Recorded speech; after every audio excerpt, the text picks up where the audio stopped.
My AI graphic text adventure game is ready. It rolls dice, it runs combat, it has quests, it has artifacts, it has bosses.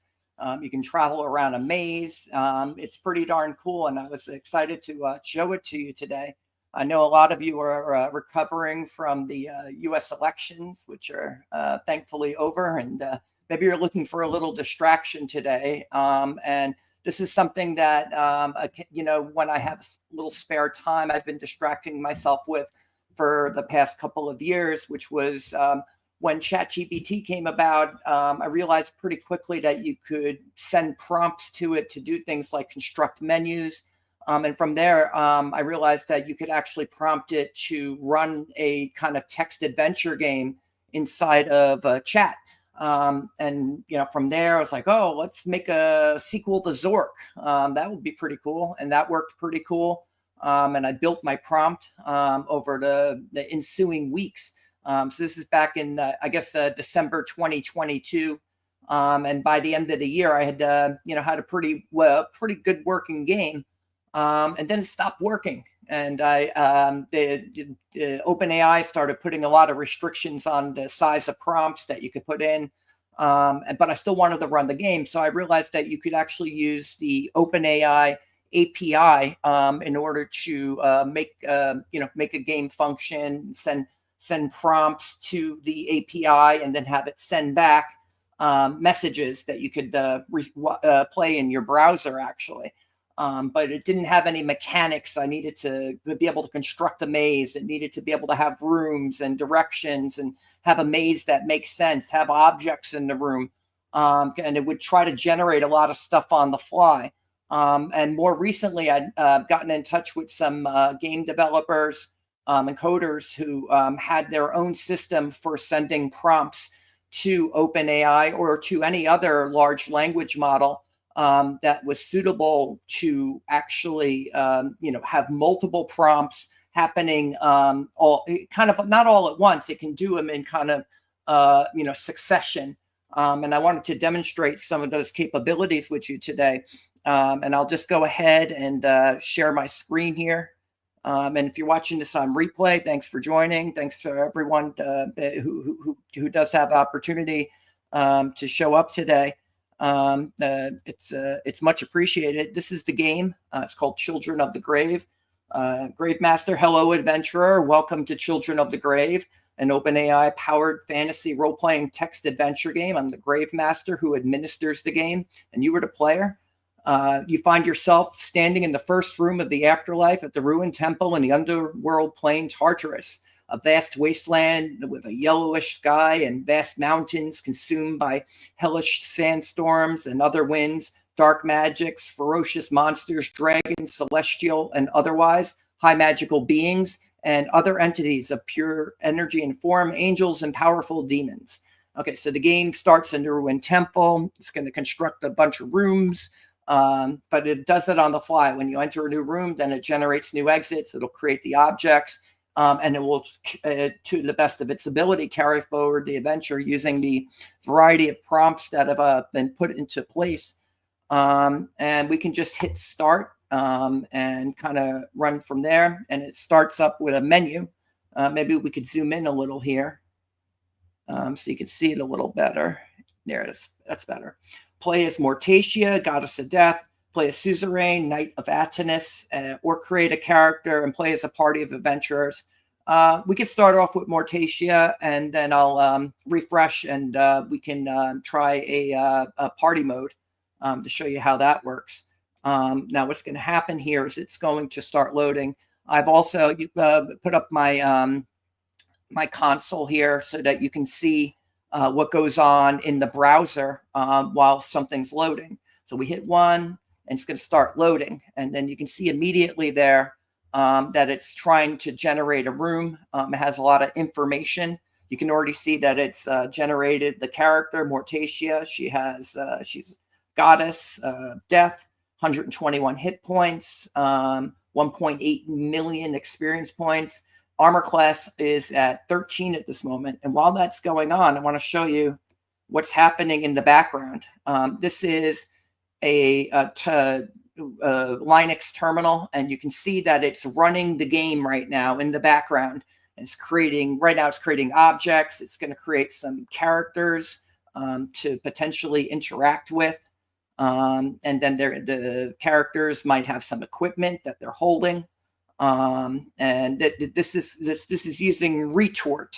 Daniel Huggins and some other developers have been putting together a means of interacting with OpenAI and other large language models. But what was cool about Retort was I could actually queue it up to send multiple prompts to perform specific tasks. And then what it does is it combines everything together, and then says, okay, here's the objects, here's the room description, here's the characters, and then put all that information together and then shoot it one more prompt.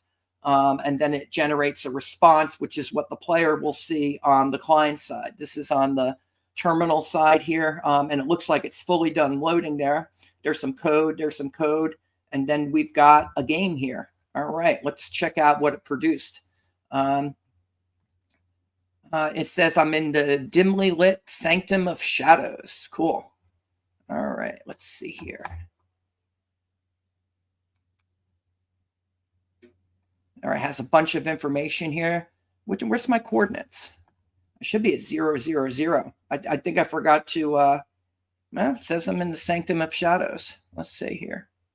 Actually, it didn't generate a room name. That's interesting. It's probably because I'm in, I forgot to run an incognito session. But this works. In this dimly lit chamber known as the sanctum of shadows, the air is thick with an oppressive silence, reverberating with the echoes of ancient whispers. Enigmatic carvings adorn the walls, depicting the rise and fall of the once mighty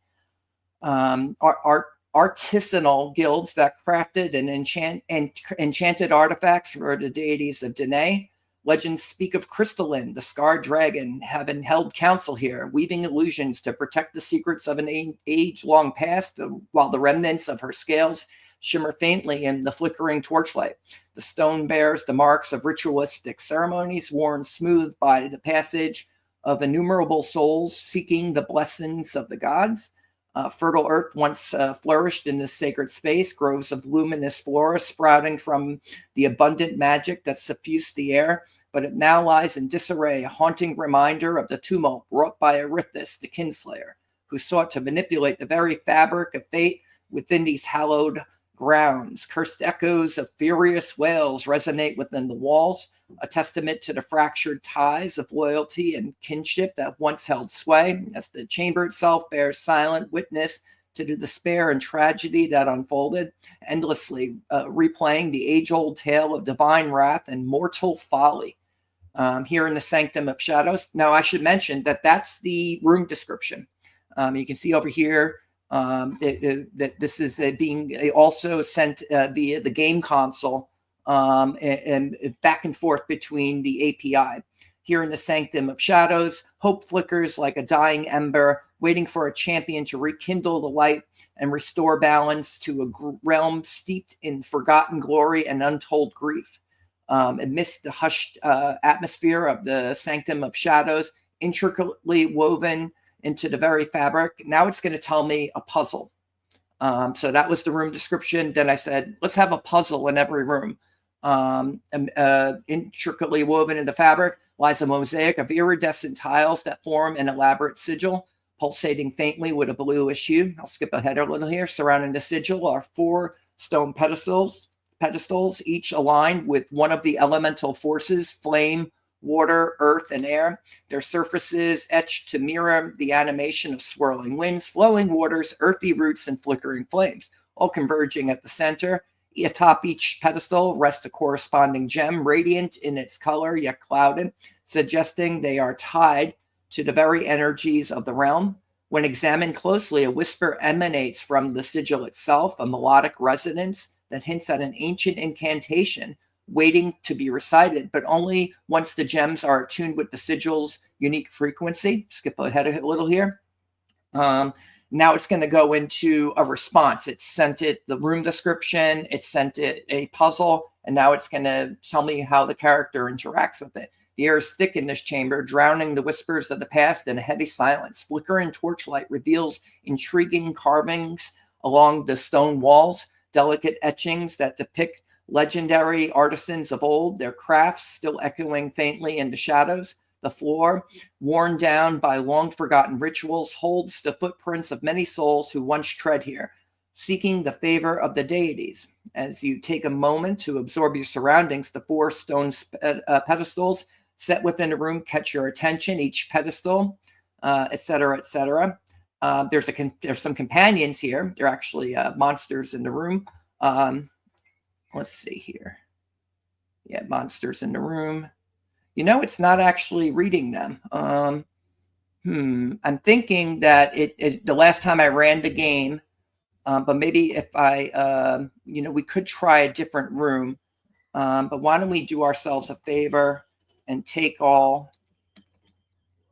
I can see the characters, but it didn't pick up on them. It didn't pick up on the room name as well. But I think once I move to a different room, it'll start functioning a little bit differently. But that's fine.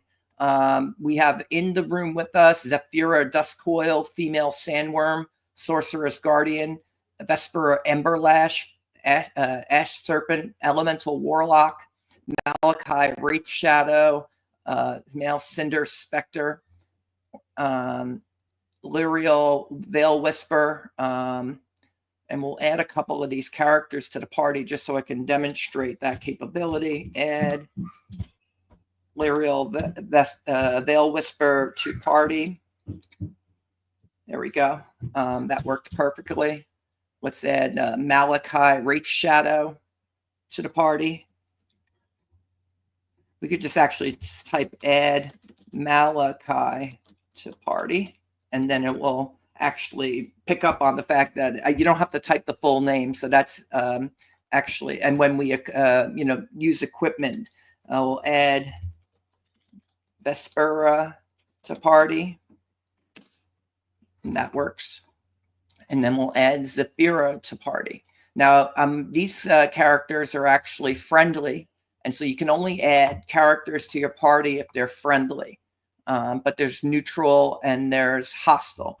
If they're hostile, then you're gonna, get ready for combat. And it's useful to have. This is using kind of a Dungeons and Dragons style system of combat and level progression.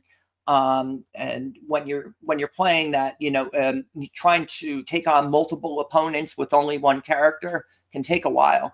But when you have a party, you can kind of team together and work together to defeat the enemies. Add Zephyra to party. Okay. And then you can also, we'll note here that these characters have equipment, but Mortacia doesn't have anything. But fortunately, we picked up a bunch of stuff. So we can, let's see here.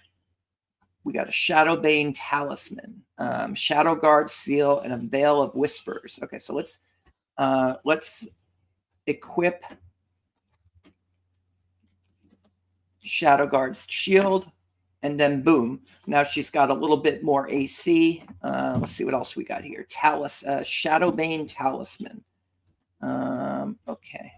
It's useful to have some equipment. Equipped Shadowbane Talisman.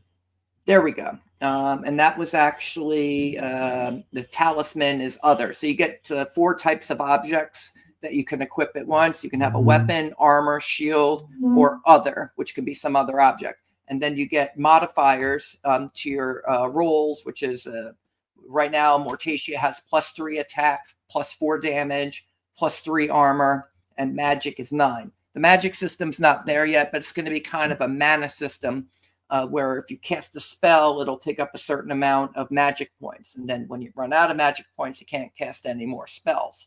But not there yet, but this is a pretty testable version of it. Let's check our, where can we go? Oh, it didn't. Oh man, this is a major foobar on my part. We're going to stop the screen here. I have to go in and we have to start a new session, which is fine. I just want to come out of full screen there. Oops, I have to come over here, click over there, come out of full screen. And then what we're going to do is new incognito window. Okay. And then we'll just close that old browser session. We have to start a new one. I should have thought of that. Foobar on my part, but that's okay. We got to see some aspects of this. And we go back here, children of the grave. Okay. Oops.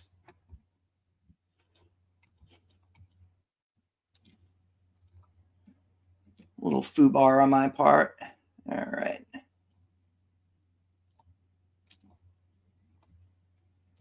It's like I had everything set up perfectly, except I forgot to go to an incognito window there. So we'll make that full screen.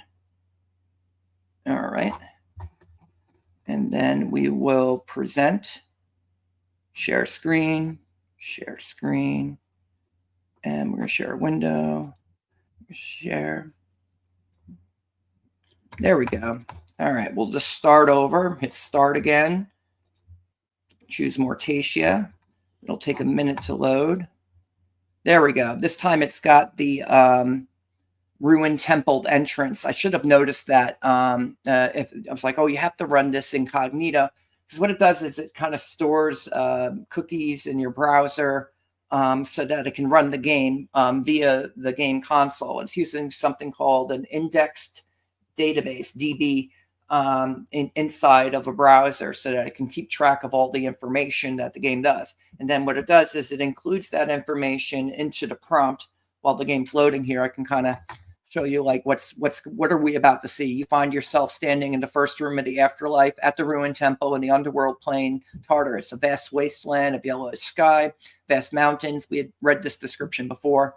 It's going to start out as wand of fireballs, but that's actually just a placeholder object. It's generating the objects as we speak here on the back end of the Linux terminal. We're gonna have exits up, east, northwest, west, and north. And then now we have a room here. There we go. And I can see the objects and I can see the exits. That's working better now. There we go. Okay, so we can go back up top here. Oh, wow, look at that. We can actually, let's see if we can open the image in a new tab. And then we'll zoom in on that. This is the image prompt. It takes the game's prompt and then it shoots it to DALL-E. DALL-E shoots it back. And then the programming in JavaScript will say, okay, do the image first and then do the room description. But that's a beautiful image right there. Look at that. And I tell it to kind of do like a pixely, kind of 8-bit or 16-bit, whatever kind of graphic style here. And I just think that's gorgeous. And it'll do that on the fly for every new room that we encounter here. So we'll tab back over here. Ruined temple entrance looms ominously at the threshold of Tartarus, a sanctuary once resplendent, now reduced to echoing shadows and crumbling stone, adorned with faded frescoes depicting Mortacia, the bone drake, in solemn communion with the lost souls of yore. The temple bears witness to the tragic downfall of a time when the balance of life and death was revered. As one steps inside, the air grows thick with the weight of sorrowful whispers, remnants of a congregation that once gathered here to pay tribute to and seek guidance from the deities of Danae. Et cetera, et cetera. This was in the hallowed halls, was once traversed by Dionysia, who imparted her wisdom to those seeking redemption, and Atenus, who rallied mortals to defend against the encroaching darkness. Dionysia, she's the goddess of life. Atenus, he's the god of war, who triumphed over his evil twin brother, Erithus, who's also a god of war, but was defeated in antiquity and then has been roaming the afterlife, and now he's actually taking control of the afterlife because Mortacia lost the power to judge the dead. Now shrouded in despair, the ruined temple stands as a reminder of Tartarus's former glory. As one stands within the ruined temple, now we're going to get another puzzle here, reveals an intricately carved mural on the stone wall, showcasing the ancient rites performed by devotees of Mortacia. I think that might be what we're looking at here, this mural on the wall here. So it's kind of showing a picture of what the DALL-E thinks that Mortacia might look like. It would be helpful if I could actually tell it to, here's what this character looks like, and then make it look like that character every single time. But it's interesting to kind of see it just do these things on the fly. And I think it works really good. Among the fading images of the departed flowing in the afterlife, a central motif catches the eye: a large circular depression at the base of the mural, surrounded by small indentations that resemble the shape of various relics. Each indentation is adorned with distinct glyphs corresponding to the artifacts rumored to possess ties to the goddess of death. Then we'll skip ahead here. The atmosphere within the towering entrance presses heavily upon you. The hushed murmurings of the room beckon you, luring you towards the intricately carved mural. Glowing runes pulse. Before you lies the whispering relic, the Soul Reaver blade, the shroud of the Forsaken, lie enticingly. Each artifact a piece of a greater puzzle, but their true power lies dormant until they are placed correctly into the mural's engravings. This is way too much of a hint, by the way. I gotta have this thing say, don't give me too much information about what to do. So you have to kind of control your the prompts so that they're not providing too much information, basically. But there's a bunch of characters in the room with us. So let's see here. Scroll down to the bottom. Oh, it's going to have to use the wheel. All right. That's fine. All right. So we can see all these characters here. Let's see if it got them right this time. It did get them right. We have Vorthos, the Eclipse, Nixalor, the Shadowbinder, Eldrin, the Flickering Flame, Selthara, the Gloomweaver, and that's it. Okay. They regard you with tentative interest, seemingly aware of your quest and the importance of the ancient rites that once took place here. Vorthos, his voice a low echo, remarks, there is a bond between the artifacts and the mural. You must decide how to proceed. Their friendly demeanor, I told, I had it coded so that if you encountered any NPCs in the first room, they'd be friendly. Because if they're hostile, it won't let you pick up any items, and you kind of need to pick up some items here. So we're going to do that right away. We're going to pick these up. Actually, we'll take all, and then we'll equip that. The Soul Reaver blade has been equipped to weapon. We'll do the Shroud of the Forsaken. Equip Shroud of the Forsaken. There we go. We're going to be pretty powerful. And so I can dial that back as well. A lot of it's kind of placeholder. And you want to see how the characters interact in combat. And it takes, I think, a lot of testing. But we can max out here to just what they gave us here. We'll equip the Whispering Relic. All right. And now she's up to a 8 attack, 5 damage. And then let's, we can do it over here. We'll grab these names here. Vorthos, the Eclipsed. Okay, add Vorthos to party. Now this is running via JavaScript, these take and equip commands, because you don't want the AI to try to do this for you. And a good reason for that is you want to keep your game sheet clean. You want the actions to perform the same way 100% of the time. So we'll add Nixalor to, oh no, add Nixalor. You have to write this thing correctly. I need a better text parser to say, I don't understand. Let's see. There we go. All right.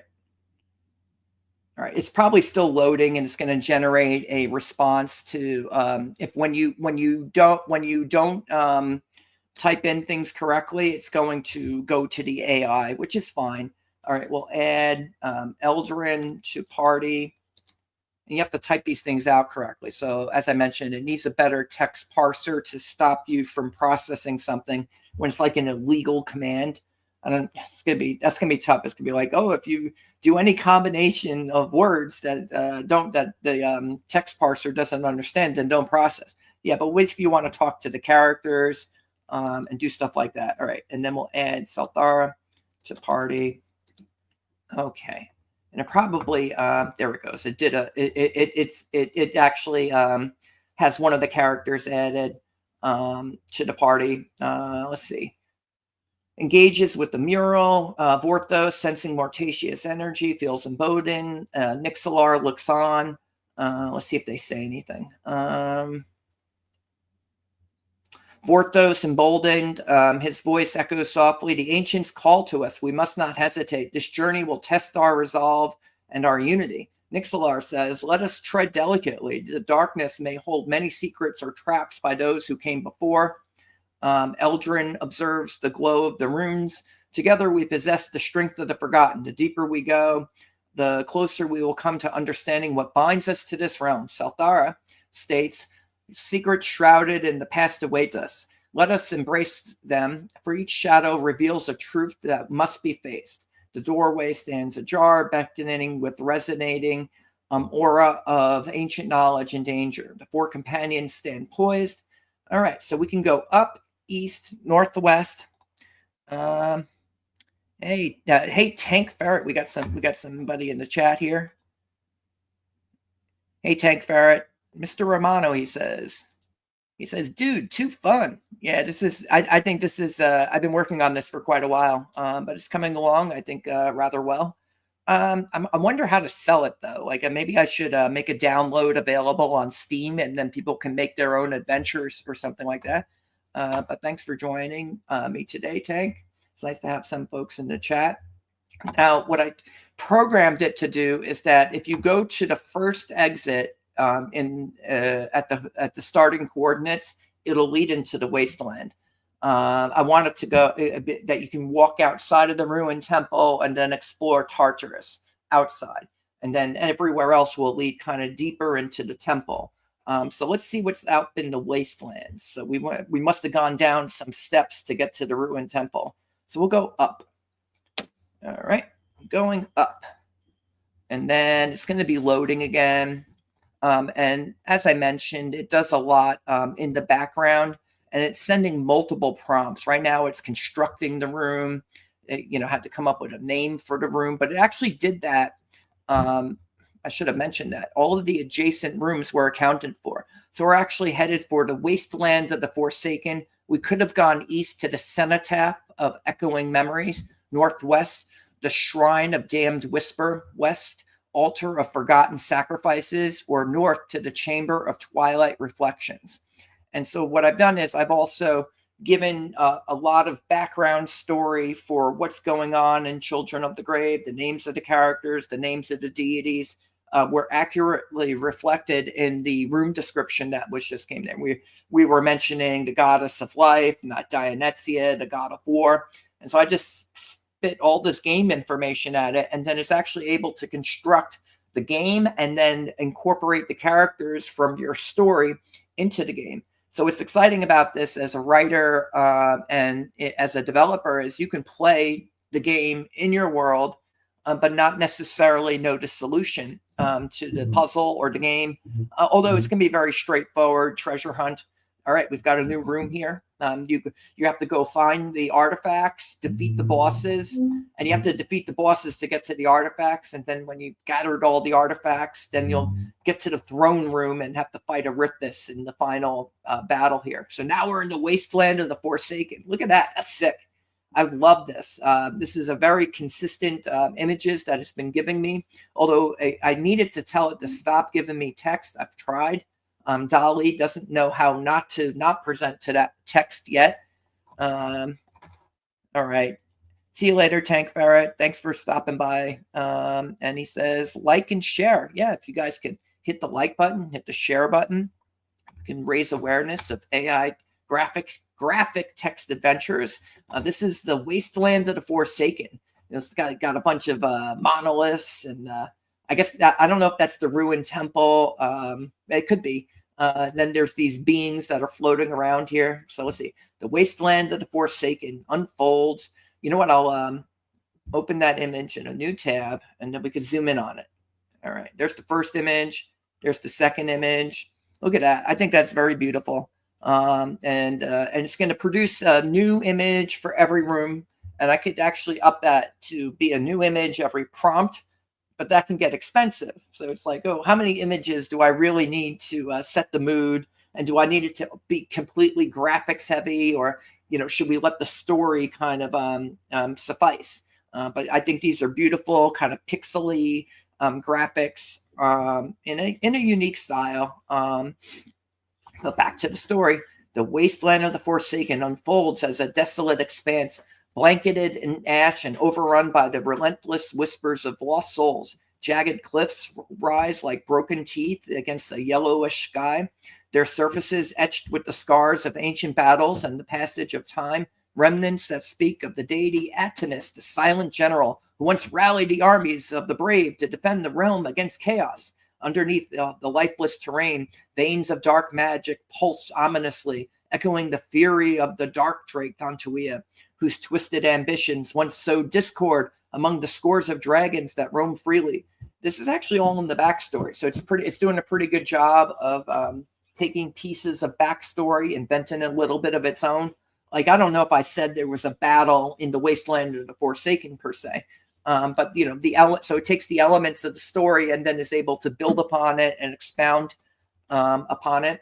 Statues of fallen champions and shattered promises are scattered throughout, some adorned with the symbols of Mortacia, the bone drake, who once graced the masses with the delicate balance of life between life and death. It's a reflection of despair, its existence to the struggles of both the immortal and the mortal. It actually produces a ton of text, so I have to skip around here just so otherwise we won't be able to demonstrate all the capabilities. We're not alone. By your side stand your companions, Vorthos the Eclipsed, his shadowy form flickering like a wraith, Nixalar, the Shadowbinder, Eldrin. Observing your surroundings, however, you notice 3 neutral monsters in the distance. Verethia, the Morning Shade, Tharnak, the Cinderbane, Umbraxis, the Veil Walker. So let's check our, yes, it says they're neutral. So I wanted 3 states for the characters that you could encounter. They're either going to be friendly or neutral or hostile. And I want to go find some hostile creatures. But we've also now have boss room coordinates. X2, Y1, Z0. So if I scroll up here a little bit, I can actually cheat.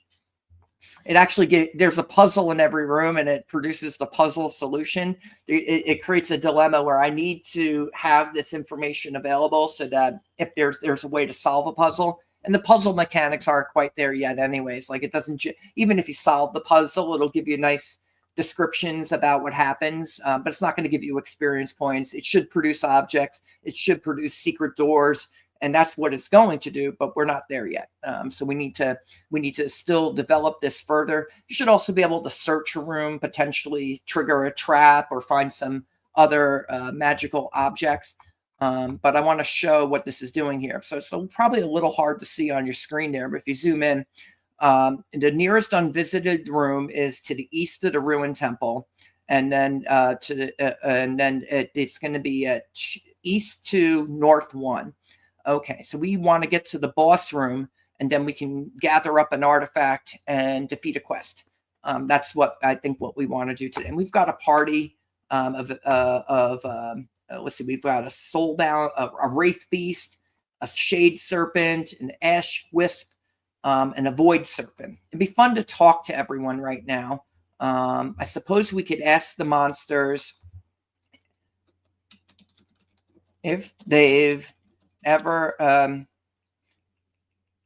ask monsters about the wastelands and what has happened. All right, we'll do that. And now it's actually going to use the OpenAI assistant, which creates a session, and then you can basically have a conversation history where I don't need to limit the amount of prompts and responses before I hit a token limit. It'll actually interact within that session. But then it also has I do have a system where it does compress the prompts and responses and feeds that back in as well, so that I have 2 rolling conversation histories and one interacts with the other. So I just got a response from the assistant, and then my retort responds to that. So let's talk to the monsters. Let's see. So the monsters we were talking to, we have Vorethia, the Morning Shade, Tharnak, Umbraxis. Let's see what they say. The monsters around you, initially neutral, shift slightly. Varithia, the morning shade, steps forward, her ethereal presence flickering the gusts of sorrowful winds. We are in the afterlife, so everything's kind of got a sad pretty serious tone to it. But this can still be fun, though. The weight of despair is palpable here, child. Once noble warriors fell in battle amidst treachery, and their shadows continue to wander. The land is cursed, forever bound to those who betrayed their vows. Tharnok, the Ashen Worm, states, I remember the wars that tore through these lands. Flames consumed everything, leaving ashes in their wake. The power of dragons collided and the balance was shattered. Hear me, fire has eyes that seek the truth of sacrifice.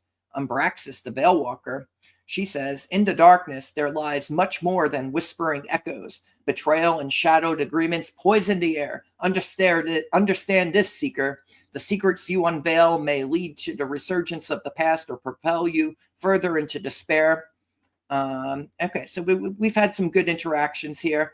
Varithia goes on, there are secrets buried here, but you must tread carefully. Tharnok says, the remnants of battles fought reverberate. Umbraxis says, within the darkness, choices shall forge your path forward. So it's kind of encouraging you to move forward. We could ask them what they know about the quest. Ask monsters what they know. Maybe I need to prompt it a little bit better. I need to get it to introduce the quest when it's generated so that it's seeded into the conversation history here. Let's see. We could ask them about the Wraith Lord of Dusk. Okay, we'll ask about the Wraith Lord of Dusk. What they know about the Wraith Lord of Dusk. I like the names it comes up with, and it generates all of the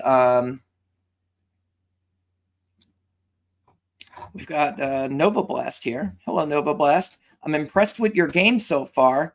Good stuff. Well, thank you, Nova Blast. Thanks for tuning in. We're about to find out what the Wraith Lord of Dusk is all about. That's the next boss. So I'm trying to get it to interact with the game console here.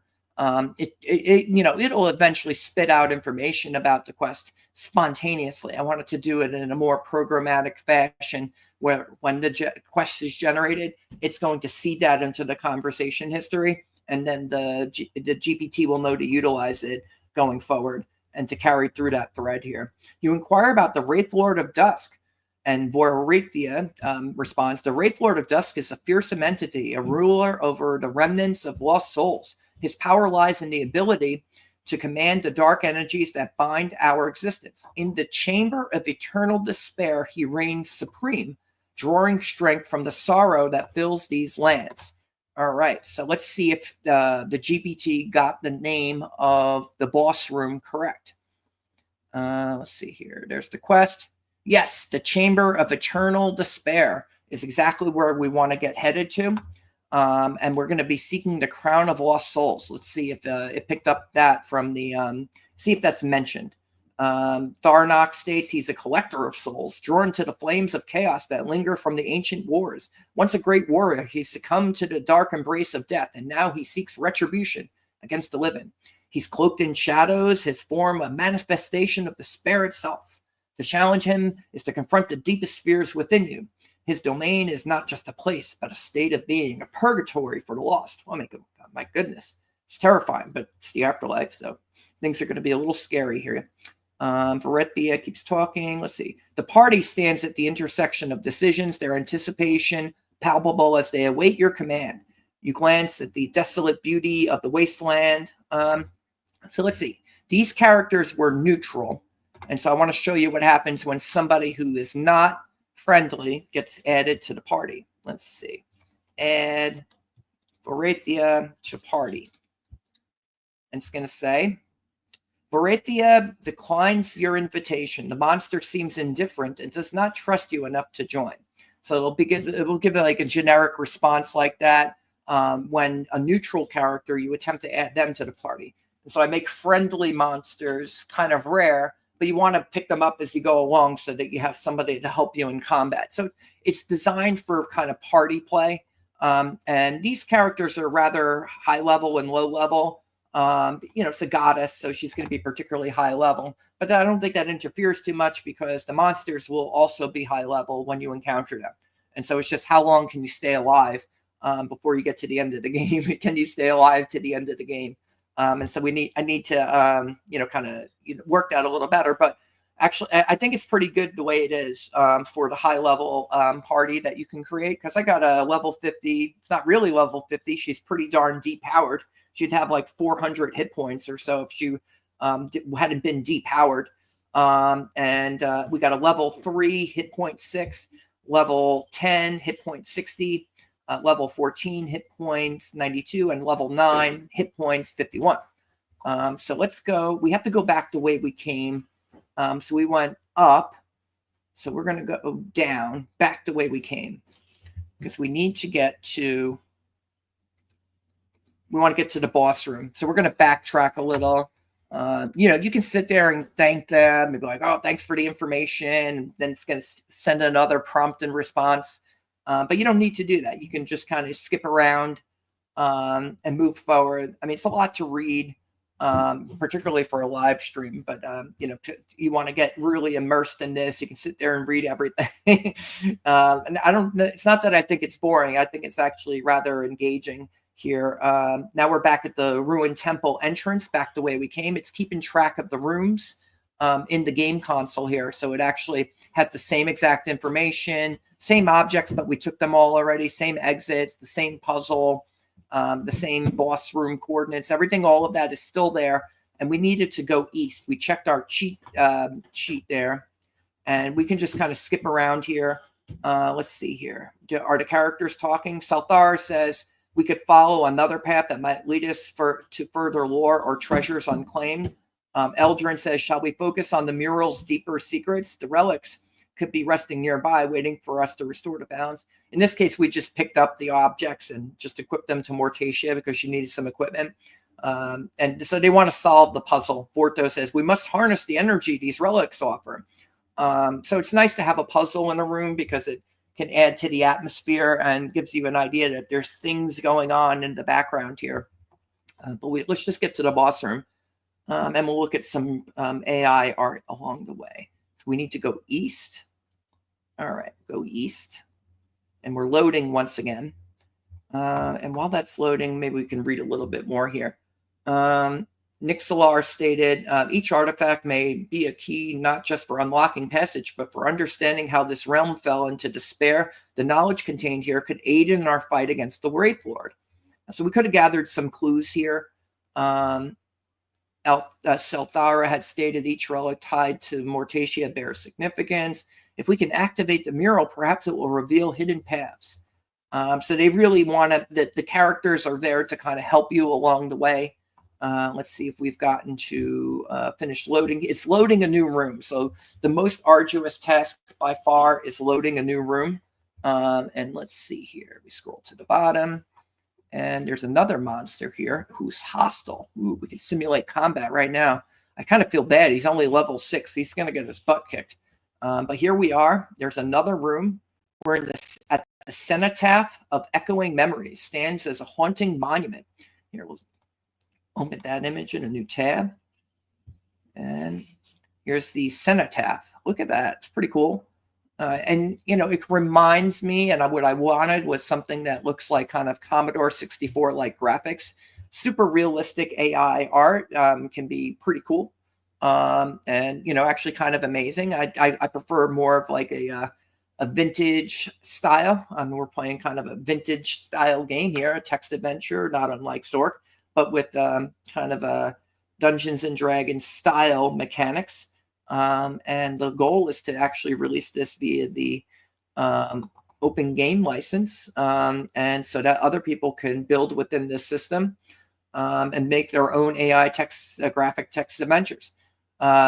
This is a haunting monument to the desolation of Tartarus, a somber reflection of the lives once lived and the deeds both honorable and treacherous. In the flickering twilight, shadowy figures of the past seem to dance. Legends tell of a great ritual carried out here. Echoes of those who perished in the ancient dragon wars were summoned, allowing the goddess of death to weave their memories into the fabric of the afterlife, ensuring their sacrifices were not forgotten. now stands as a somber reminder of the fragility of existence. As these shadows dance along the surface of the cenotaph, a chilling breeze stirs the air, awakening the ancient inscriptions etched in dark basalt. Intricate patterns twist and intertwine. Let's see what this monster's doing here. Surrounding the sacred monument, scattered fragments of broken chains. There's our party, Vorthos, Nixalar, Eldrin, and Salthara. Suddenly, a rustling noise pulls your attention towards a dark figure. Nixarail, a shadow link, steps forward, his form cloaked in mystery and shadows. His sharp eyes glint with animosity. Interlopers, he cries, he snarls, his voice low and threatening. You step into the history of the damned. Leave now or suffer the wrath of those who dwell in the shadows. Weaving through his words, you sense the tension escalate. The lynx's hunched posture reveals hostility. The air grows charged. Let's see. Let's try to interact with him. I know he's hostile. Is he going to attack us? Maybe he'll attack us. Ask Nixalrail what he knows about the Wraith Lord. And so once you get into a room and you start interacting within the room, the load times are actually much quicker, because it's not trying to load an image. It's not trying to build the room for the first time. Now we're just using the assistant prompts and retort, or the assistant conversation and the retort conversation to build a response and then respond to the response, and keep on telling the story. He didn't attack us, but maybe we can get some information. With Stelia Resolve, what do you know of the Wraith Lord of Dusk? The Wraith Lord of Dusk is a being of formidable power, steeped in darkness and bound to the very sorrow that permeates Tartarus. He commands the remnants of lost souls and draws strength from their anguish. Any fool who challenges him lays bare their own despair. Let's see here. His warning hangs in the air, thick with the foreboding. Nixalrail's expression betrays a deep understanding of the horrors that lie ahead, while his demeanor is hostile. There is an unspoken truth in what he conveys about the Wraith Lord's nature. So Vorthos, ever the Sentinel, steps slightly forward, a protective stance overcoming his ethereal form. It is wise to know one's enemy, but we must also plot our next course. Shall we delve further into this cenotaph and uncover its secrets, or perhaps explore other realms that might yield knowledge to our confrontation with the Wraith Lord? So we can head to the Mirage of Echoes, the Chamber of Forgotten Whispers, the Sanctum of Echoing Shadows, or continue a different line of inquiry. And then there's more information here. When you get a chance to play the game, I think reading through it, we want it to be immersive but not overbearing. And for the purposes of the live stream, we're not narrating a book here, but it's telling the story. It's doing what it's supposed to do. I want to go back and see how to get to the boss room, though. I want that information at my fingertips here so I can speed this along. Let's see. Where was that? Connected rooms, NPCs and party.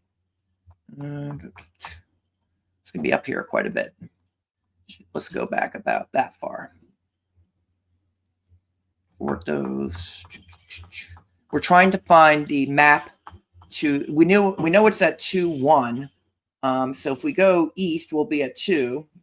If only it had a northeast exit, we could go there in one shot. I just want to go the route that it had given to me, so I can demonstrate that the mapping system works correctly.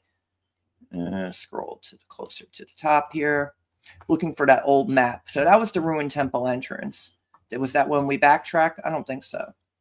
And so we scroll down here a little bit more. Scroll down. I've got to get rid of some of these console logs. When you're testing, you need to check them, especially when you have an error. But now I don't need them anymore. I can get rid of most of these to make this a little bit more manageable. And then I'm going to hide it, or much of it, because unless people want the ability to cheat, and then they can just add it back in their code. Because you could just upload this to your website and then interact with it yourself. I think we're still in the ruined temple here. All right. Oh, you know what we could do? We can filter, and we can just look for Wraith the Lord. Let's look for connected. Let's see, connected rooms. Okay, it was right there. It's not connected. What are we looking for? Connecting. I think we want connecting. No, just connect. That works too. Or we could look up coordinates. That's better. All right, visited room coordinates, visited room coordinates. There we go. Current coordinates, recent coordinates. Hang with it. Visited room coordinates. Maybe we should just explore. It's actually what you're supposed to play the game anyway. So we're either going to go east or north. So I'm going to take a gander that the way to get to the boss room is east. So we'll go to 200 while that's loading. Let's see if I could find that map. Was I correct? Let's see here. I'm just scrolling too quickly. While that's loading, kind of scroll through here. And again, it's building the room. We haven't been to that room to the east yet. We haven't gone to 200 yet. But that's okay. It's going to load, and then we'll get another image to showcase what the graphic capability is. I really wanted to get that map. I should have just memorized the map. Because you could get lost in the maze, and then if you don't know where the boss room coordinates are, like a player would be like, "Oh, where am I supposed to go?" And because it'll generate an infinite amount of rooms. Okay, so certainly north. This was the way to go. We wanted to go east to 200, and then we were going to head north to 210. All right, so we can we know the boss room is the next room now. That's good news. And scroll down. Well, I have to scroll through all that. I want to scroll through all that. Can I just drag you to the bottom? Here we go. All right, let's see what it produced. We've got another elegant image here. We're in the Hall of Silent Remembrance. We'll open that in a new tab so you can get a closer gander there. There's the it's a pretty neat hall. Not too shabby perspective drawing, but I think if you look closely, you'll notice kind of errors. But I mean, it's better graphics than I could produce in 10 seconds. It's like, oh, we're replacing the AI artists, and it's like, yeah, we're replacing the game master. Oh no, what are we gonna do? Well, you're playing by yourself, and you want to play a text adventure game that and has an interactive capability and can produce graphics. It's not trying to replace anyone. This is for entertainment. And frankly, it took a lot of coding just to get it to this point where you got to generate your prompts and then feed them in an organized system. So you're still coding a game. It's just procedurally generating it using the large language model and then interacting with it in a coherent manner. And like the combat, that's not going to be the outcomes will not be AI generated. That's JavaScript. Now, granted, I did use the GPTs to pretty much code this.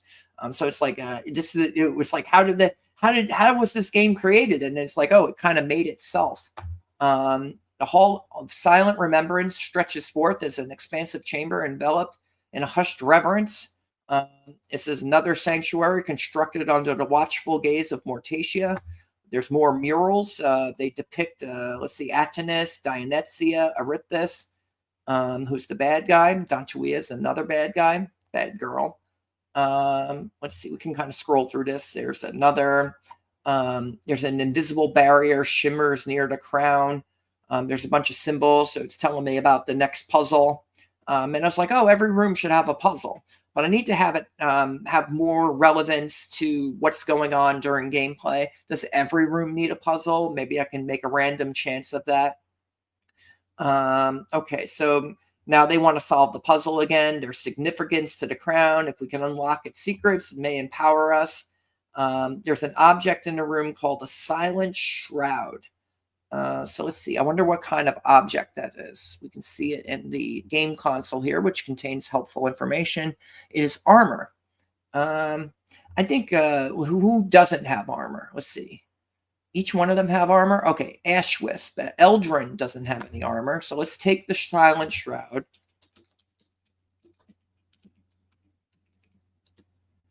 Okay, taken. And then we're going to equip silent shroud to Eldrin. So now you can actually give objects to your NPCs and then beef them up a little bit, because we're about to go in the boss room, and we'll see how that goes. It's going to be we're a pretty powerful party here, but I'm confident we can win and get the artifact. And there was no monsters in this room, so occasionally it'll say there are no monsters, which is, or unless the monsters were friendly. Let's see. Nope, no monsters in this room, no monster equipped properties. But north is the Chamber of Eternal Despair. It's like in The Princess Bride. This is the pit of despair. All right, let's go north. And then it's loading. We're about to head to the boss room. This is exciting. This is for kind of first go for a demonstration here, although I've tested it. So you go to the boss room, and then with the artifacts going to be there. We need to recover the crown of the lost souls. Well, let's just go in there and grab it while the boss is not looking. Right? That should be that should be an easy thing to accomplish. But right now it's still sending a prompt and a response. Again, when you and there's loading time, so it's kind of like playing an old Commodore 64, because it's like, oh, it's loading. You're entering a new room. In the disk, but there is no disk. It's generating this information on the fly: room name, room description, objects in the room, object properties, any monsters in the room, their equipment, their properties, what the levels of the monsters are, what class they are, what race they are, and then it saves it into the browser's database. So you can save all this information in the database, and then you can backtrack to the rooms you came from, and the rooms will still be there. The characters will still be there if you had previously interacted with them. So, for example, if we went back to the Wasteland, those neutral monsters would still be there. Or that lynx we just encountered, still in the other room, but it won't be there until you go back there, and then it's procedurally regenerated. And then the GPT recognizes it and then creates story surrounding it. So we've got another room here, the Chamber of Eternal Despair. Oh, dear. You can tell this is kind of a boss room. Look at all the chains and everything. So we'll open that in a new tab. The Chamber of Eternal Despair looms as a testament to the haunting memories. All right. So that was the ruined temple. That's a gorgeous image. I'll post these on Twitter because there's no other way to save them. If you don't save them, so like they never happened. All right. So there's the Chamber of Eternal Despair. And it's doing, I think, a very good job of generating images for each of the rooms. If I get it to generate an image for every prompt and response, then maybe you'll see more of the characters interacting, because there's only so many the tokens you can send to the Dolly for it to produce. And so by the time it gets through the room description and the puzzle description and gets to the characters, it's already cut itself off. It's not gonna process all of that. Let's see. Erithus the Kinslayer, ethereal chains hang from the walls, echoing the distant cries of those forever trapped in the depths of their despair, their stories intertwined in the shadows that dance around them. It's said the chamber is now a haunting reflection of the tumultuous past.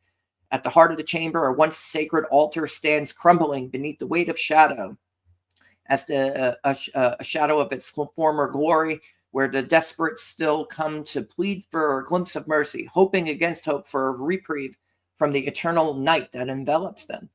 Upon closer inspection, the altar reveals an array of empty slots or puzzle. Faint glow emanates from certain sections, highlighting untouched engravings. Shadows arrive around the altar, seemingly eager to reveal their hidden truths. The air of the sanctuary hangs with a heavy, palpable tension. Shadows flicker and writhe beneath the spectral chains hanging from the ceiling, echoing the cries of lost souls. In the heart of an altar stands. We already got there. Vortos is with us. Nixalar, Eldrin, Selthara blends seamlessly into the shadows. Her own keen awareness of the room's secrets, a silent weapon at your disposal. Looming in the shadows, the Wraith Lord of Dust watches from a distance, his spectral form surrounded by malevolence, his intent made clear by the swirling darkness that envelops him. Nixara, Shadowfang, and Lyrael Moonscale emerge from the gloom, additional threats poised to strike you should you act naively. Their eyes glint with predatory interest, suggesting they sense the sorrow permeating the air and the potential within the chamber. The unsettling presence lingers. The atmosphere is thick with the unexpressed emotions. The ancient puzzle surrounds the altar. What will we do? Will we attempt to engage the Wraith Lord in conversation? Well, let's just try to steal the crown of lost souls. That's our objective. Maybe we can get the crown without having to fight the monster. Let's see. Take crown of lost souls. The monsters growl and block you from taking any items. So basically what I did is I made it so you can't take any objects in the room where there are monsters that are hostile. This forces you to play the game, defeat the monsters, defeat the boss, gather the artifacts, and then proceed through the maze. And so I can make monsters in every room and make them all hostile and make it so you have to defeat them before you can take any treasure. And there's other stuff in here, but it won't let me take anything. I'll prove that. Take all. And it's going to be the same thing. The monsters growl and block you from taking any items. I could probably create like an array of preset responses so it doesn't say the same thing every time. Like maybe they'd start cursing at you or something, say something funny like "go away." But in this case, we are going to attack. Now, there's no magic system yet, so like specific kinds of attacks, I need to be able to direct an attack, but you only get to speak for your character. So the idea I'll have is like, oh, attack the Wraith Lord. And let's get some stats on them. Who are we up against here? Oh, we have to show more. It's like, where did the game console go? All right, so we're up against the Wraith Lord is Spectral Undead Necromancer Lord, level 8, AC 17, 46 hit points. And then Nixara is level 11 and hit point 72. Lyrael Moonscale, 43 hit points, AC 13. Hopefully there's nobody impossible to hit here. Thalor Morningvale, Celine Night Whisper. Oh, this is going to be we've got a battle ahead of us. All right, let's attack. We'll see what happens. All right, we're about to get some action here. And I think the party should do pretty good, although Vorthos probably doesn't stand much of a chance. He only has 6 hit points.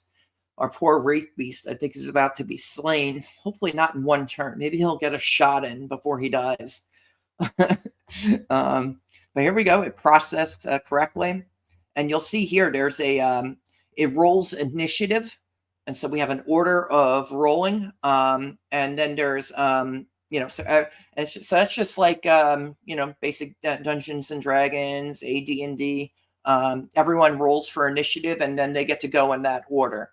I haven't worked a surprise mechanic into it yet, but what you roll a 1d20, and then you'll roll against the other character's AC, and then you have modifiers. So like Mortacia has got +8 attack right now. She's beefed up pretty well, but Vorthos doesn't. He has 0+ attack, +4 attack for Nixalar, no plus attack for Eldrin, and no plus attack for Selthara. So we might have a little hard time in this battle.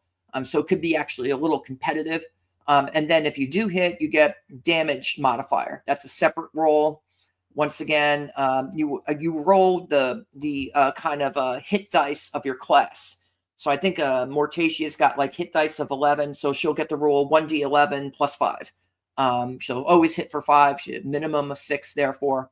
Let's let's see, level 3 here, Soulbound Guardian. I forget what the I think the NPCs that you gather along the way, they start with just a hit dice of like 8 or something like that, and so they'll get so the damage attacks are less than the, you know, you're not rolling with 1d20 for attack. It's going to be 1d whatever your hit dice are, and then you get bonuses for advancing in levels and things like that. So let's see how we did.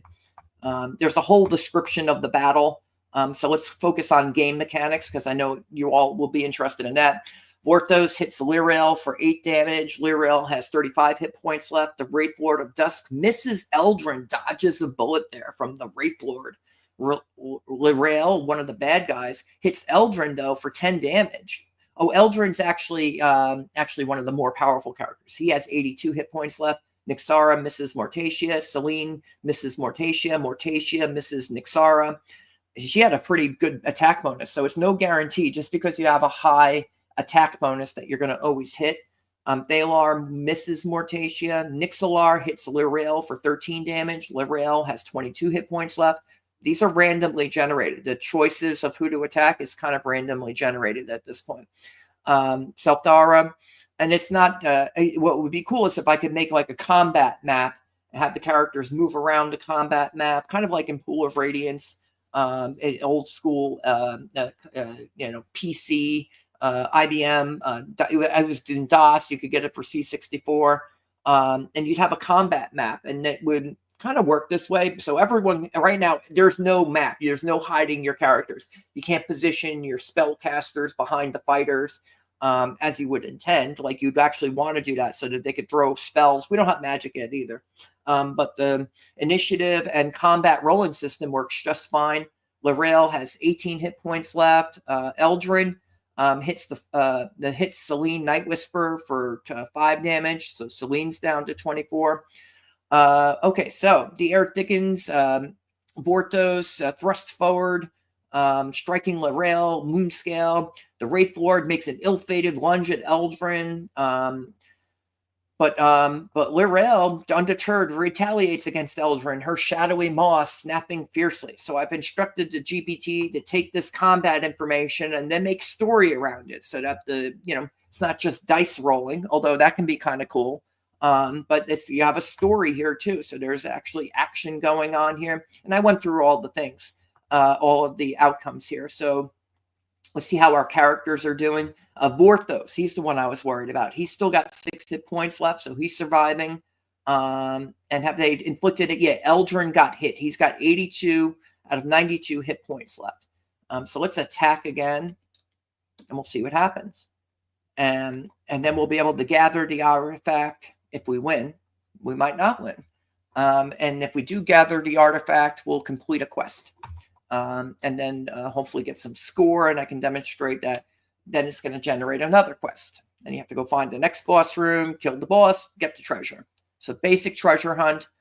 So it really needs a puzzle mechanic, I think, to function, to create new exits, to create portals. Like there should be, I'd like the idea of side quests and other things to do, but the kind of solving puzzles is like an element of text adventures that I think is going to be difficult to accomplish. But I've told it to create a puzzle description and a puzzle solution. But let's see what happened in our combat round here. All right, let's see here. Oh, we've got some combat here. Selthara hits Lyrael Moonscale for 4 hit points. Lyrael's getting her butt kicked.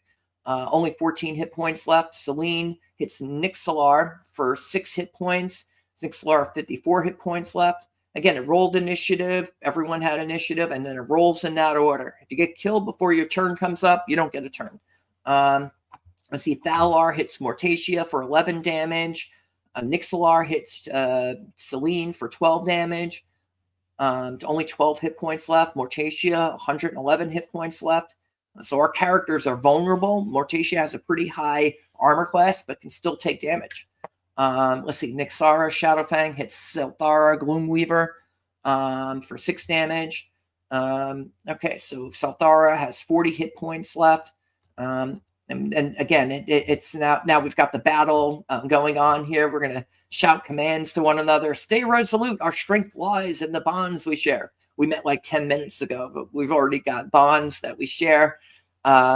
Eldrin, adorned in his silent shroud armor, channels his energy. He rolls his shoulders and announces, "Together we can shift the tide." However, his initial attempt at targeting Nixara misses, leaving him open and vulnerable to the Shadow Hound's fierce counterattack. The air crackles with anticipation as Vorthos stands firm to protect his allies. He takes notice of Thalar, intent on retaliating, but his aim falters and his weapon stabs only through air. In the chaos, Selene Nightwhisper plunges his Soul Render dagger with precision. The attack connects, inflicting grievous damage. "Your anguish will not go unanswered," he vows, determination seeping through each word. The tide turns swiftly as Thalar, Morningvale, retaliates, launching a brutal strike towards Mortacia and managing to land a blow. She grimaces, but her resolve remains strong. "Such trifles don't deter me from my quest," she declares, countering a vicious strike of her Soul Reaver blade against Selene, leaving her near collapse. Did that happen? Did Mortacia hit? Yeah, we hit for a 6 hit damage, and Selene Nightwhisper's about to take it. So the battle ensues. When you play the game, you can read through the entire description. We just want to get to the action here, so that it could take me all day to read these prompts and responses, but it can be fun to do that when you're reading a text adventure. Maybe you're sitting on a train or something and you want to play a game, and because there's you can't play a tabletop RPG when you're sitting on a train, but you could play it on your smartphone because you have Children of the Grave loaded into the App Store. So we got to make this all available. How are we going to sell this? Will people buy this? Maybe people would buy this. That would be amazing if people wanted to buy this, because then we could have some supplemental income here. All right, Lirael hits Eldrin for 7. Eldrin has 75 hit points left. Mortacia hits Lirael for 13 damage. Lirael has 1 hit point left. Nixalar hits Selene for 6 damage. Selene Nightwhisper has 0 hit points left. Selene Nightwhisper is killed by Nixalar, the Shadowbinder. This is all JavaScript, by the way. So the AI is not generating the combat outcomes. We are rolling true dice. And the outcomes will always be exactly the same. And then the GPT reads that this combat log that's generated, which is in JavaScript, and then it puts it through the prompt, and then it creates a story around it. So we have mechanics that are true. They're real mechanics. So the game's not going to cheat for you. But in this case, we defeated Selene Nightwhisper, who's killed by Nixalar, and we earned 6,270 experience points. We hit Nixara for 68 hit points. The Wraith Lord of Dusk is still, we got to get to him. So we'll skip ahead. We'll just keep on attacking, because the story's interesting, but this is kind of procedurally generated, and it can kind of be samey. So every round is going to be very similar when you attack. So we need to get other stuff into the mix here. We need to get magic that can kind of speed up combat a little bit.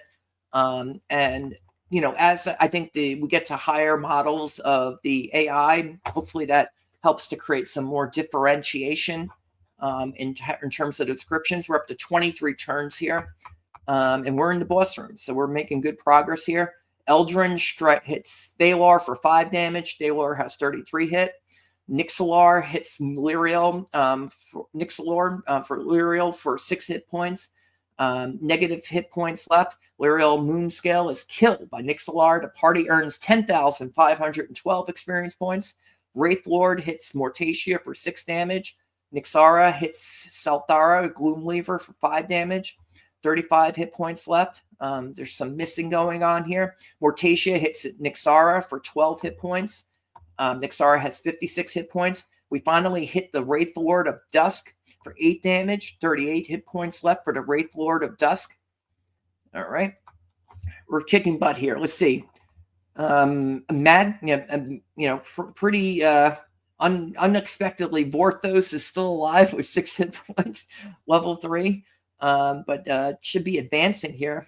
I think the experience, the hit point, he should have more hit points. He got to level 3. Did he start at level 3? Maybe he started at level 3. When you advance levels, you're supposed to get more hit points. So I got to make sure that the the level hit points being added to, it's supposed to re-roll the hit points for the next level every time you get a new level. And each level it doubles. So say you start out base to get to level 2 is 3,500. To get to level 3 will be, you have to get to probably 7,000. And then to get to level 4, it'll be 14,000, 28,000, 56,000, and so forth. So did we attack again? We're doing pretty good here.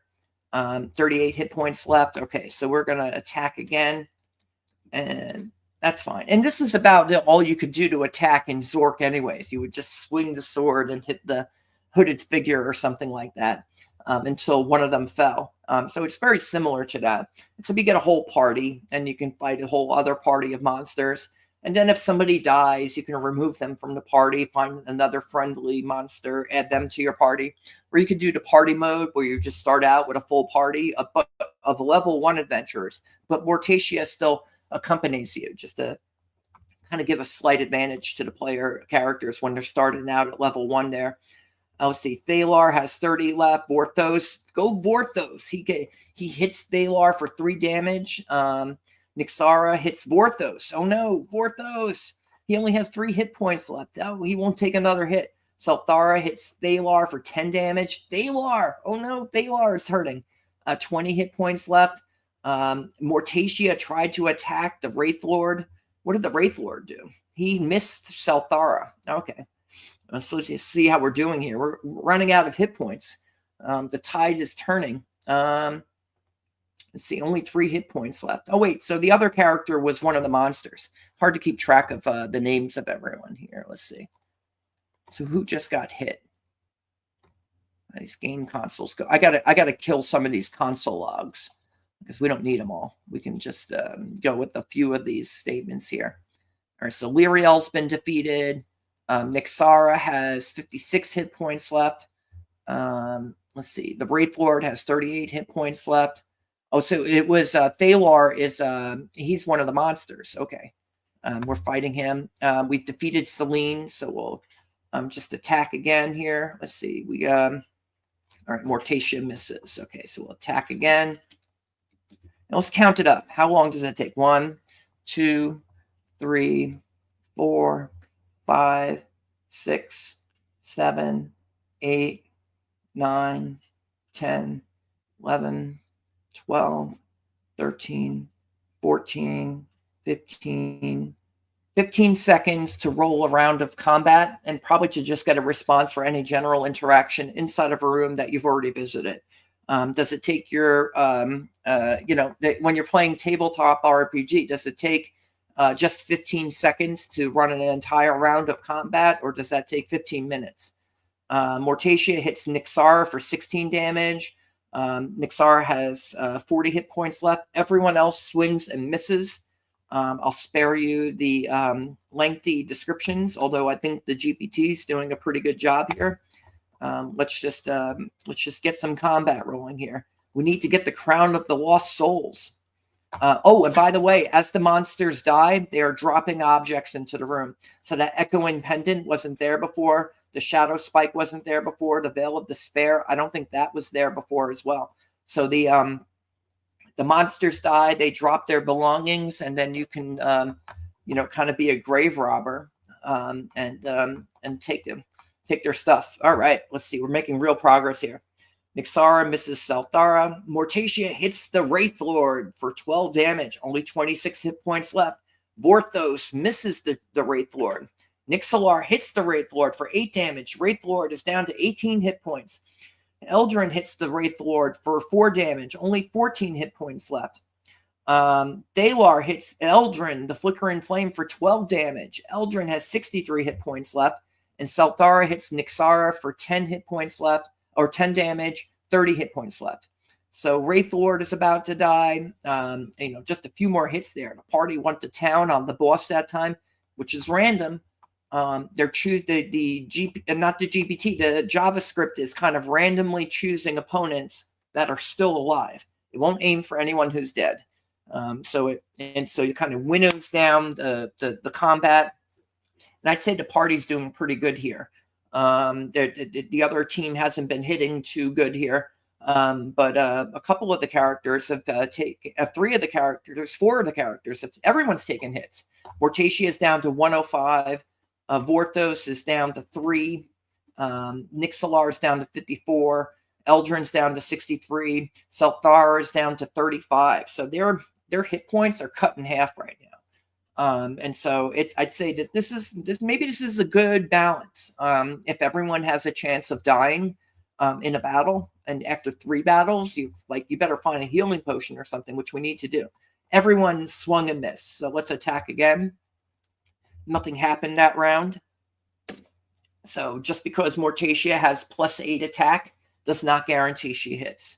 And just because someone has only 12 AC doesn't mean they get hit every round. So I think we've got a good balanced combat system here. If these are the outcomes, and then it can generate responses around the game, what's going on in the combat.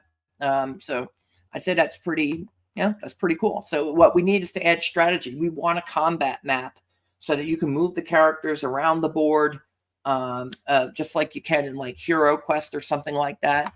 Also, shout out to Heath's Geekverse. Please subscribe to that channel. He did a few turns, but he was happy to show it to his audience, and I appreciate that. Let's see here. Nixara hits Selthara for 5 hit points. Selthara is down to 30. Wraithlord hits Mortacia for 1. Mortacia has 104 hit points left.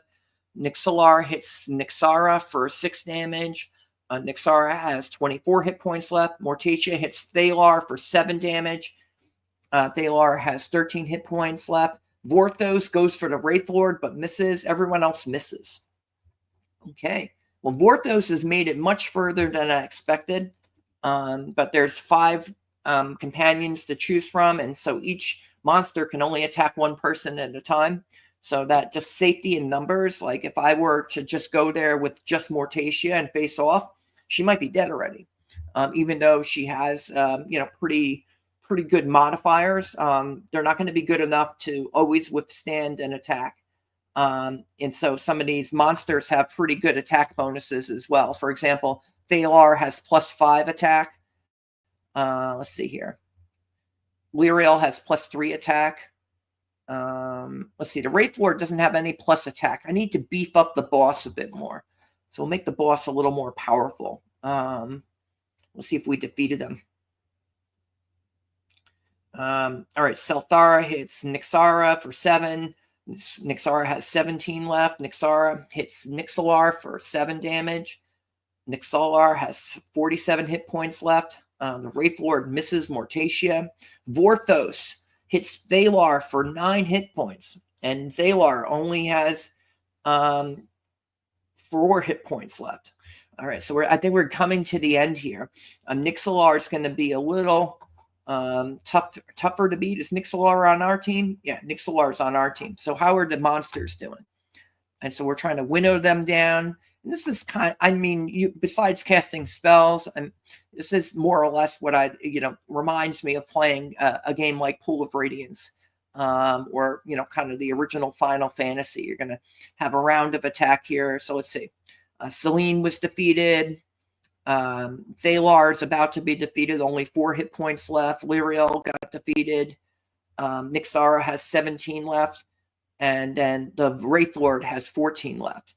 And he has a higher AC, so maybe that's why he's a little tougher to defeat here. And let's see, how long we've been going here. Does it tell me 1 hour and 20 minutes? Well, I'd say this is a successful demo, though. I'm excited about, we're up to 29 turns, and we've already gotten to the first quest. That seems about right. Look at how long it takes just to run combat with this type of high-level play. Now, if we do party mode, again, everyone's going to be level 1, and these monsters would be defeated much quicker. And then as the characters advance, the monsters get more powerful. But you can still get monsters that are less powerful than the party. So that way, Heath talks a lot about why can't the characters be like heroes, and they go in and they kick butt. Should it be just that every monster matches up with the heroes perfectly, or should the heroes have a slight advantage? Now, I would argue that all the objects you can gather along the way is going to give you an advantage. Let's see if we defeated the Wraith Lord yet. Nixalar misses the Wraith Lord. Vorthos misses Nixara. Wraith Lord misses Mortacia. Miss. Mortacia hits Thalar for 14 damage. Thalar has negative 10 hit points left. He is defeated, killed by Mortacia, and the party earns 10,448 experience points. Everyone else misses. We'll check down here. Let's see. Are the characters advancing yet? Have they advanced? I'd have to go back and check. If you guys are keeping track there, I need to check. I'll go back and I won't close this after I close the stream. I have to go back through the combat logs and see if the characters have been advancing, because they're getting a pretty decent amount of experience right now. In any event, Vorthos still alive.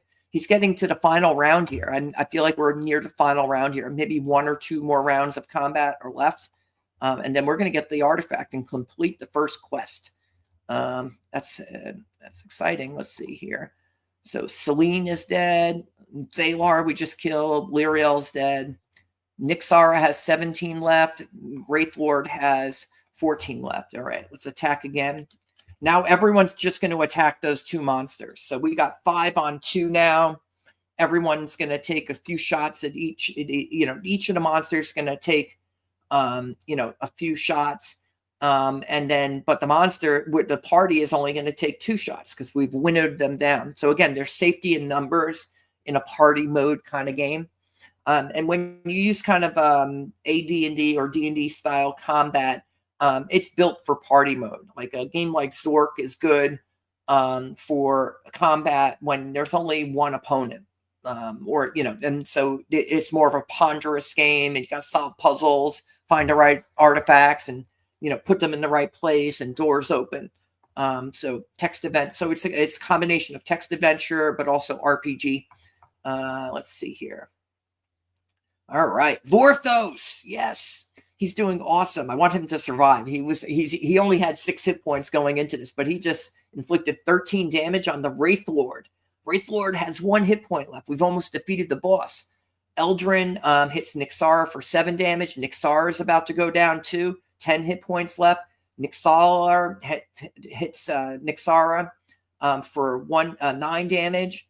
Nixara only has 1 hit point left. These guys the monsters are about to die. Nixara is not going down without a fight though. Hits Nixalar for 4 damage. Nixalar has 43. And then the Wraith Lord, he's on his last legs. He misses Nixalar. So Vorthos, wow, kind of a penultimate there. So let's read this one because we're getting to the end here. The air in the somber chamber is heavy with the lingering echoes of lost souls and spectral sorrow. Towering obsidian columns loom around the room. The atmosphere is charged as your party prepares its next strike. Companions gather close. Mortacia grips her Soul Reaver blade tightly. This battle is almost over. Let's drive these shadows back and reclaim the light. Eldrin says, I'll incinerate the darkness that surrounds them. Together we will emerge victorious. Stay vigilant, says Vorthos, as he braces himself for whatever comes next. We must not give them a chance to regroup. Let's cut through these shadows. Only the brave shall prevail. Okay, he declares. And so we're kicking their butt. And I think this might be the last round of combat here. Let's see.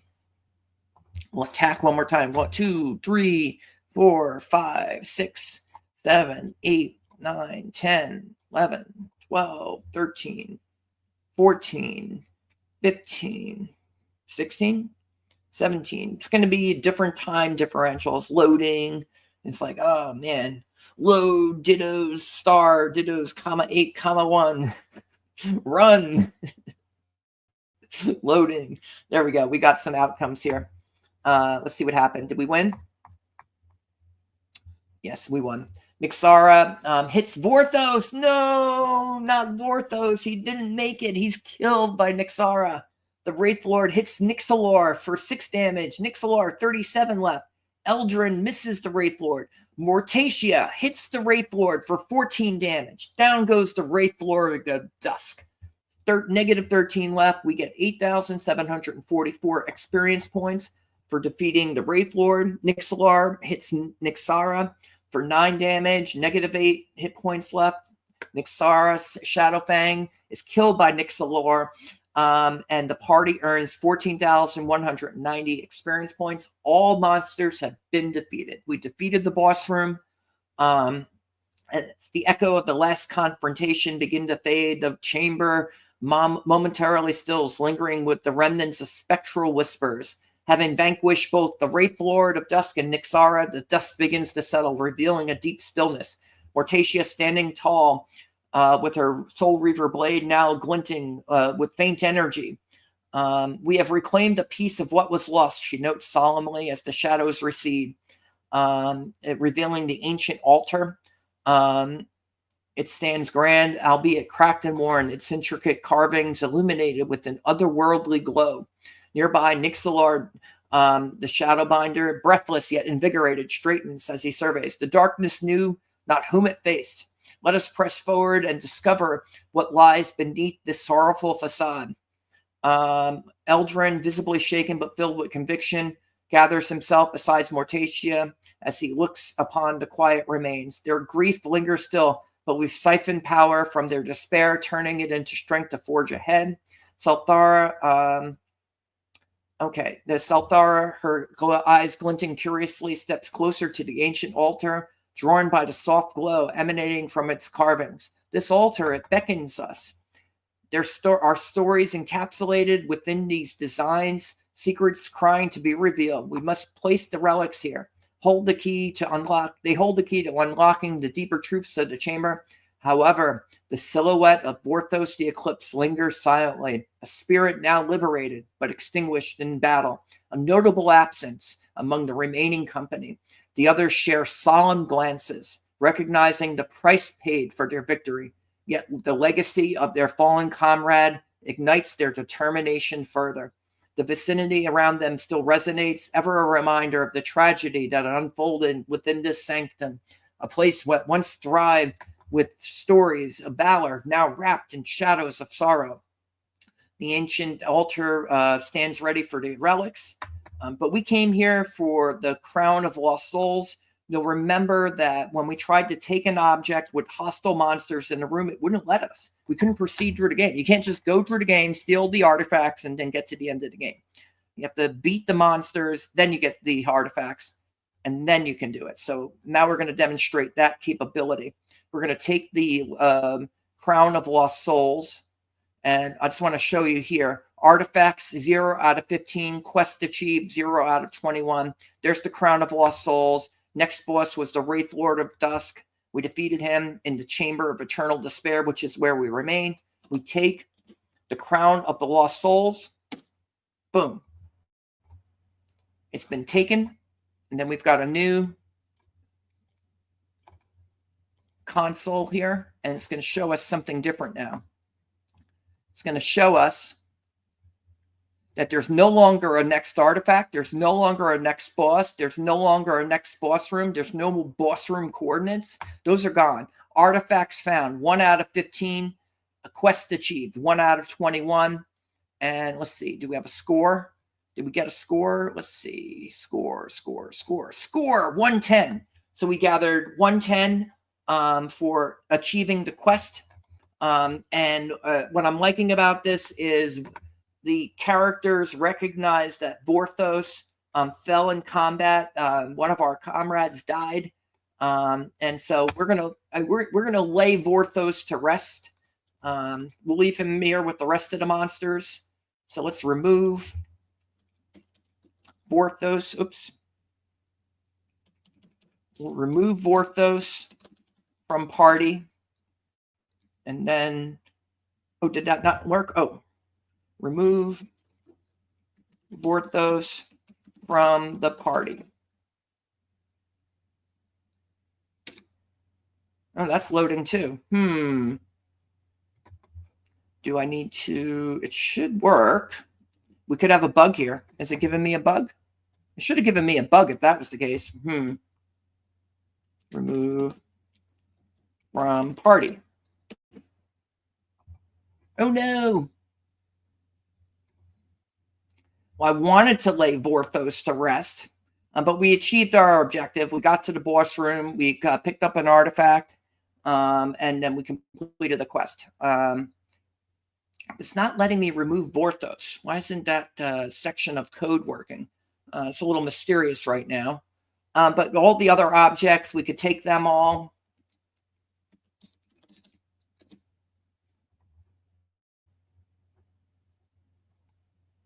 Why can't I remove Vorthos? I mean, it should automatically do that.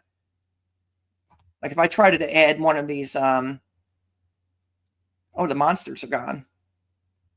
I think. No, the monsters aren't gone. Like if you try to add, well, that's an NPC. If you try to add a hostile monster, even though they're dead, let's see here. Like if I try to add Celine to party, it blocks me.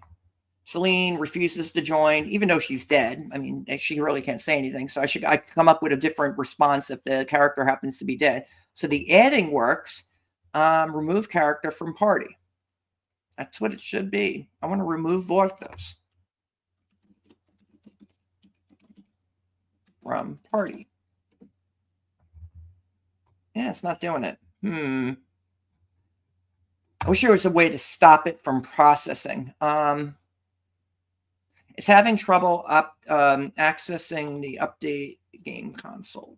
So we have to do some debugging. We'll try to move around and after I get off here and try to see why it's not allowing characters to be removed from the party. Little bug. It happens. So I just need to double check what the problem is. But what we can do is lay Vorthos to rest after this is done loading.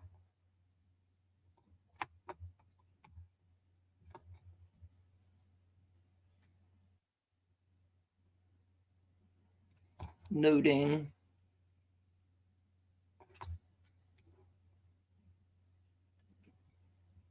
Loading. But that's cool. You know, I'm testing this, and you know, we got through a whole round of combat, and so that or several rounds of combat. Got through a battle, and then we won. We got the artifact. We have the Crown of Lost Souls, which is in our inventory now. You see, the idea is you gather up all the artifacts, and then you get to the final boss room. You defeat the Erythis. You reclaim the Sepulchra.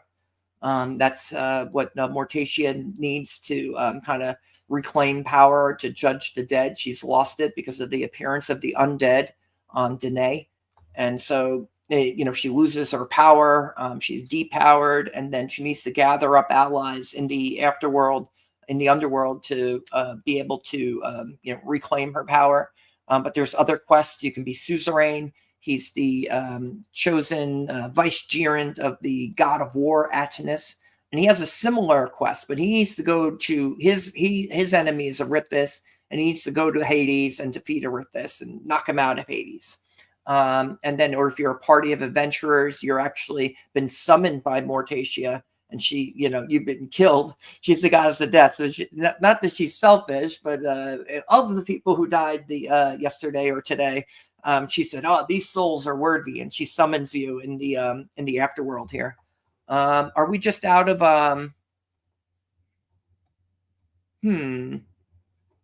Okay, so let's just try to lay Vorthos to rest. Okay, that worked. It was trying to do something in the JavaScript, and so my remove character from party, it was trying to work, but something prevented it from working. I have to find out what that was. I could debug it later, though. We're going to lay Vorthos to rest because he perished in combat here. And again, my characters are down about 45%, down about 33%, down about 25%, and down 100%. Mortacia is down about 20%. Or so. So that it's competitive. You can die in this, and then you're gonna have to gather up more allies and find. We'll have to create potions to heal the characters. using magic can, increase the odds of defeating the monsters before you die. All right, so let's see what happens. In the chamber, echoes the lost souls. With a heavy heart, you kneel beside Vorthos, who has valiantly fought to protect his allies, but now rests in the stillness of the eternal slumber. The evocative atmosphere of the chamber wraps around you like a shroud, the whispers of souls crying out, intertwining with air. I honor your loyalty and sacrifice, you whisper softly. You fought bravely, and your spirit will guide us from the shadows. As you release him from his rest, the shimmering light envelops him for a fleeting moment, the gentle caress of gratitude flowing from his essence and melding with the sorrowful echoes of the chamber. You feel a deep connection to the memories of loyalty and courage that bind you to his spirit as it fades into the ethereal plane. In this moment, the air shifts, while the struggle against the Wraith Lord of Dusk and his minions continues. No, they're dead. GPT doesn't always get it right. The chamber seems to acknowledge Vorthos' sacrifice. No, the battle's over. All right, it got confused. So in order to prevent this from happening, it's because it sees that these monsters are still in the game console. So it doesn't, but it's not looking too closely at it. It should notice the fact that they all have 0 or negative hit points. So this is a bug. So they want to keep on fighting, but the battle's over. But that's cool. We had a funeral for our fallen comrade. The characters actually expressed remorse. And they all would have participated in the funeral, except the GPT got confused and thought that these monsters were still alive. So when a monster's defeated, I needed to not only drop its objects, but just remove it from the game console. Like, oh, he vanished. That they crumble into dust. They turn into smoke. They evaporate. They were disintegrated. But all right, one more test to show. Well, actually, it created the next quest. All right, it already created the next quest. So let's see what the next quest would be. It's going to be to the north. Okay, so now we have the crown of lost souls. The next thing to get is the crown of the fallen, and we'd have to face the eternal wraith of desolation. So there you go.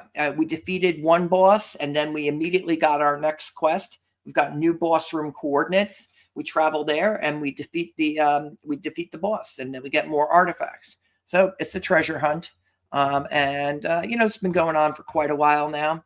I'll let you take one more peek at our some of the images of the rooms. This was the ruined temple, in the very first room. This is great. I got to share this. I'm going to share this on Twitter. Like I said, if you don't share these things out, and you just close your session, these images are gone for eternity. There's the wasteland of the Forsaken. Let's see. This was the cenotaph. We encountered the cenotaph. That's pretty cool. This was, I forget what this room was called. It's like the chamber of echoing whispers or something. And then here's the chamber of despair. This was the boss room we just fought in.